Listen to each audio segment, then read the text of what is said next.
You. Welcome to another episode of Black Guy Does Physics, where apparently we could make 2 videos in one day. Shocking. Remember, if you have a math or a physics problem you'd like to ask me to solve, then just drop me a comment down below. So I'm saying, while you're there, hit the subscribe button. Smash the button. All right, with that being said, let's get it cracking. Today we're going to be looking at another AP Physics 1 problem, and this is 2021 number 1. So they give us a diagram, so as always, when we look at this diagram, we take a couple of seconds to figure out what this diagram is talking about, the concepts that are there. You have to remember for Physics 1 problems, most of it is concept-based, but you have a little bit of math in there. But you could always use the math to explain the concepts or the concepts to explain the math. I'd like to use the math to explain the concept. That's just how my brain works, and I think it's an easier format. So the concept here is energy, and because you see a height, and it looks like this dude is about to fly over here, dude or dudette, whichever one, and this would be a projectile. This person will fly over there. This would be a projectile motion. So projectile motion, or whatnot. I don't see anything else that I could. That's about it for me. Not spending too much time on that. So, I read next. A stunt cyclist builds a ramp that allows the cyclist to coast down the ramp and jump over several parked cars as shown. The test driver cyclist starts from rest. So, the jump over indicates to us that it's projectile, but we already know that from the picture that we saw. And leaves the ramp over 6 cars and lands on a second ramp. HO is the vertical distance, it's x0 is the angle, and so this person is going to launch something like this, I'm pretty sure. So this would have some theta v0 or something like that. XO is the horizontal distance, MO is the combined mass. Derive an expression for XO in terms of h0, theta 0, m0, and everything. So x0, so that deals with projectiles, so I want to start there. So here we have this here. The quick review on projectile motion. I'll probably do a whole section on that. For projectile, 2 types of things you usually want to be concerned about. It being launched off horizontally. So if it's launched off horizontally with some initial velocity then what will happen is that your v0x would be equals to the actual horizontal speed, and your v0y would be equal to 0, because it has no speed vertically speaking. It's purely horizontally. If it's launched off at an angle like this, and then what happens is that let me get fancy real quick. Yeah, boy. So if that's the case, then what you're gonna have is that you're gonna have to break this down into its x and its y components. So x and y components. So this is theta, this is v0. So this would be v0 sine theta, this would be v0 cosine theta. So your v0x is v0 cosine theta, and your v0y is v0 sine theta. So that's the basic gist that's there. Obviously, when you're talking about projectile motions, it's 2 types of things that you're going to look at. You're going to look at horizontal and you're going to look at vertical. So if we look at the horizontal, which I should make this blue, so let me start with the vertical over here, just to keep the same energy. Vertical, for vertical, what do we know? The acceleration is g downwards, so if you pick down to be negative, that would be it. The equations that you could use are these. What is it? Vy is equals to v0y plus at. Notice I'm putting y, just to tell you that I'm talking about the vertical. So these are just the motion equations, right? And I'm just putting them in subscript form. So those are what you could use in the vertical. For the horizontal, you only could use 1 equation. And the reason why you could use only 1 equation is due to the fact that the speed in the horizontal is constant. v0x is equals to x over t, but that is always the same speed throughout the whole thing. Those are the only equations that you could use. A couple of things that you could remember from projectile motion, things that you should remember are that the time in the x. So the time in the x is equal to the time in the y. If crap comes back down to the same height, so let me put same height.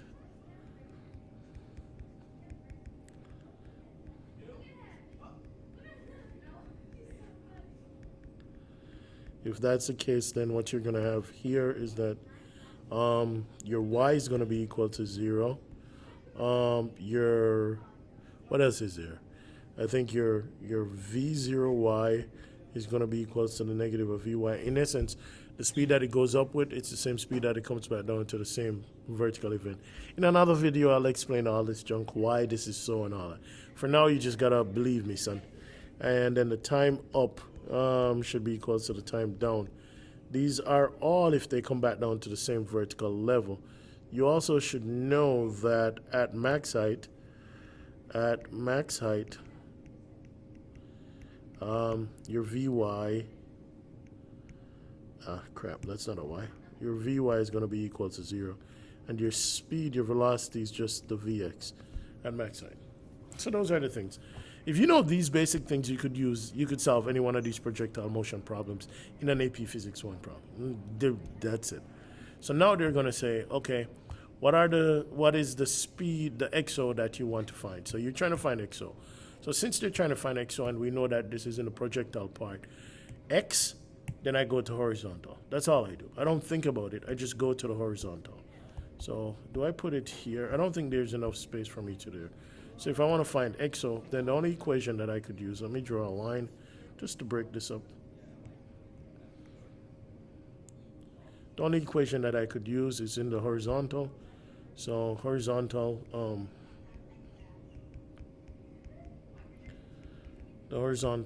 you'll have V, I'll call it V, is equals to X over T, right? That's it.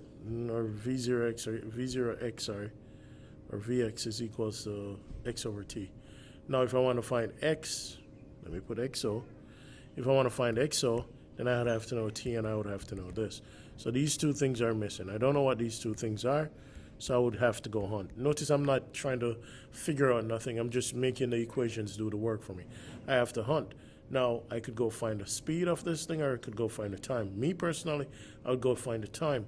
The reason why I go find the time is because I know that the time in the x is the same as the time in the y. Therefore, I have to go look in the vertical to go find the time that it will take to make that jump. I missed something. There's a step I missed. I didn't write down the things that I have.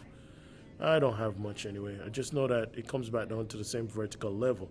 So if that's the case, then I have to go check and see what I have. I know these things are true, right? My V0y and my Vy, I know that those things are true, and I know that the y is equal to 0. So if I want to find the time, I'd have to use one of these equations. The only equations that I could use here are the ones with time in it. So there's only two equations that are with time in it. Vy is equal to V0y plus AT, and y is equal to V0yt plus half AT squared. In actuality, any one of these you could use because you know what y is equal to 0, but students usually find it more difficult to use this one, so I'm going to use this one. Why am I going to use this one at the top? It's due to the fact that I know that V0y is in the negative of V0, of Vy, sorry. Yeah, I was just checking myself. So I'm going to use this one, right? So if I use this one, I'm going to substitute in that. So what I'm going to have is that I'm going to have that this now becomes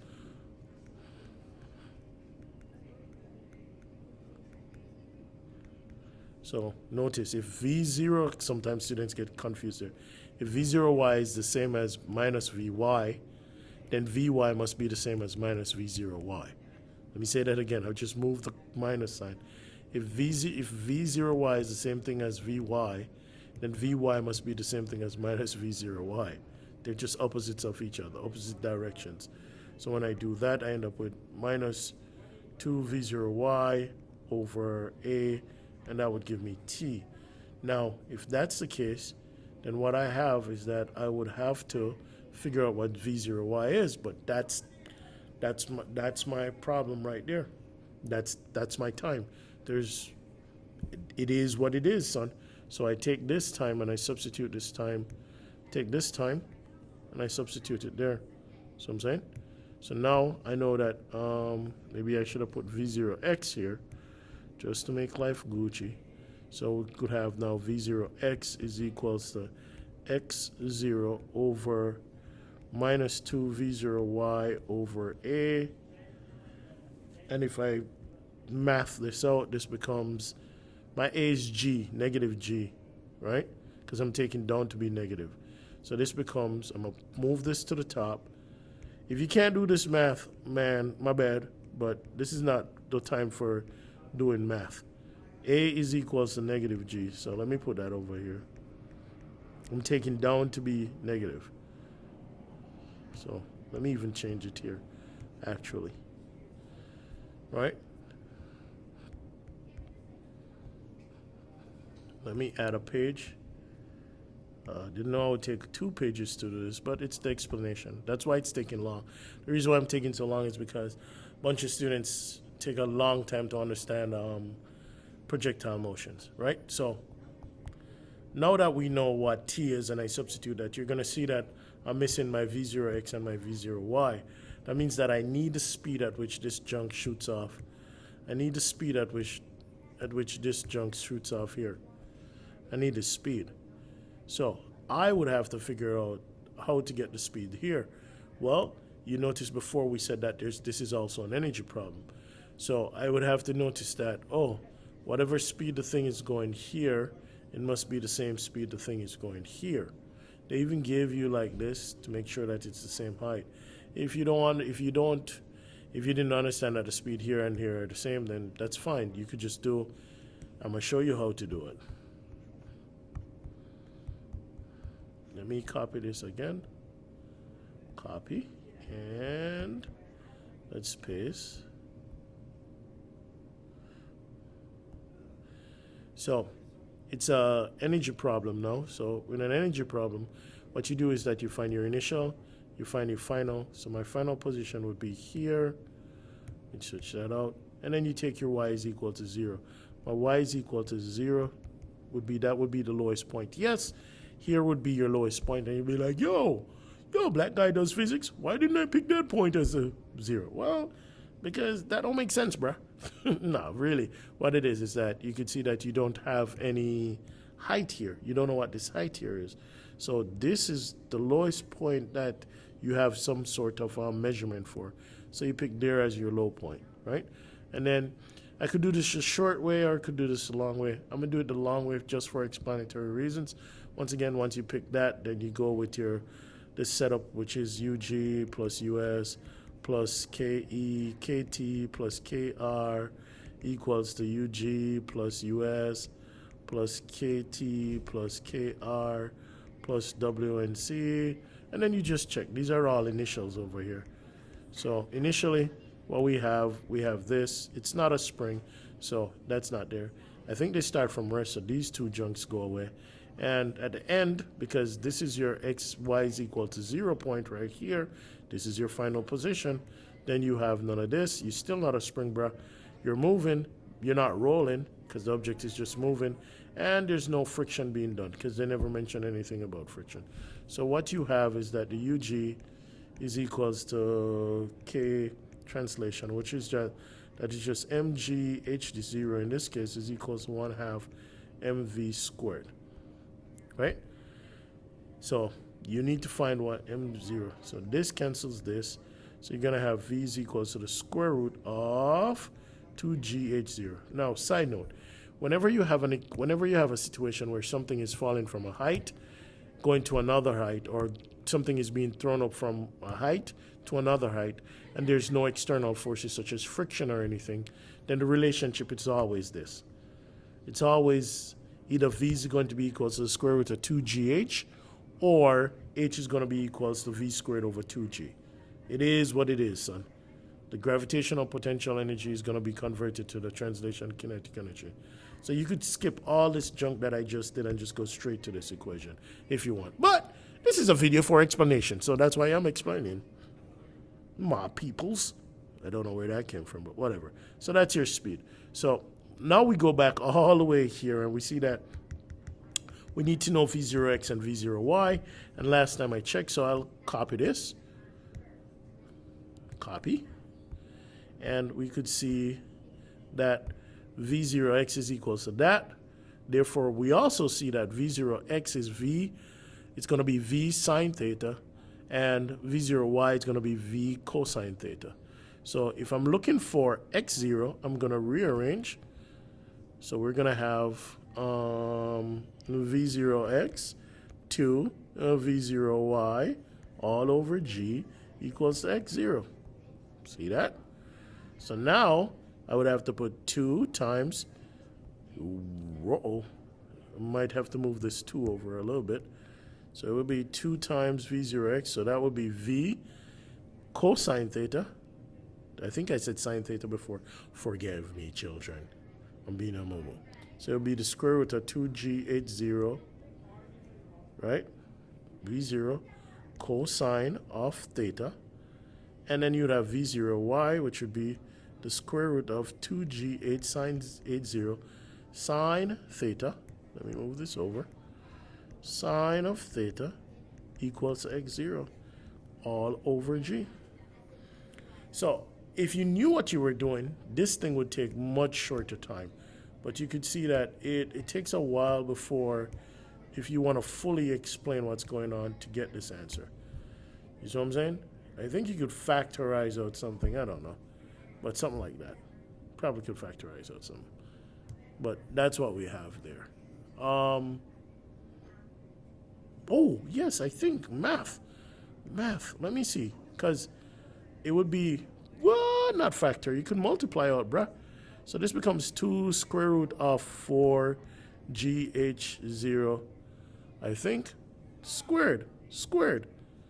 Oh, look at that. Thank you, AP. I didn't even realize that, bruh. So obviously, I don't want to waste no more pages in my page thing. So this becomes 2 times g times h0 cosine theta sine theta all over g. So that's just 4gh0 cosine theta. That's what you have. If you want to, fill it down. Hopefully that was a bunch of points, but apparently it's not a bunch of points. Dear Lord, I did all that explanation for a couple of points. Man, that sucks. It says, if the vertical distance between the top of the first ramp and the launch were 2h0 instead of h0, with no other changes to the first ramp, what is the maximum number of cars the stunt cyclist could jump over? Justify your answer. So you're multiplying, you're doing this. So look, your x0 was b equals to 4gh0 cosine theta sine theta over g. So they're saying, what happens if you double h0? Well, the relationship between x0 and h0 is that it's a 1-to-1 ratio. So if you double h0, guess what you're going to do to this thing? You're going to double x0. That's not always the case, but in this case, in this particular case, this is what is happening. If you double h0, you're going to double x0. So that means that you could jump 12 cars. On the axis below, sketch graph vertical component of the cyclist and as a function of time immediately after the cyclist jump and immediately before it lands. On the vertical axis, clearly indicate the initial and final velocities of this. So you're going to see that first things first, you have to understand that whenever you see a v versus t graph, the slope of the graph is going to give you the acceleration of the object. Secondly, you're going to notice that if you see a v versus t graph, the area under the graph gives you the displacement or the distance the thing has traveled. So in this particular case, if we're talking about the vertical component of the velocity, then that simply means that it is under the acceleration g, as we had said before. So it's a constant acceleration. Therefore, you're going to have one slope, one straight slope, right? Something like that. So that makes sense. So it has to be one straight slope, one straight line. Now, we also know that because it came back down to the original height, right? Then the speeds have to be the same. So whatever it is here, then it has to be the same amount down here. So you have to have them end at the same spot.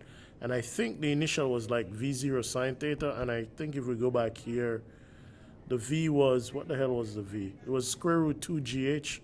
So this one would be positive. So that's why it starts up there. So it'd be square root 2GH0 sine theta. And this one would be negative square root 2GHO sine theta. Nice and easy. And you're done. So you can see this problem. This one was one of the ones that it took a lot of more math than ever to explain. But if you had known this prior, a little bit of thing prior, then you would be able to get it. But notice how they try to finesse you in this graph at the end. So you have to remember those tiny details, because those tiny details are what makes you get a 5 versus a 4 or a 4 versus a 3. Because you just want to make sure that you're not a mumu.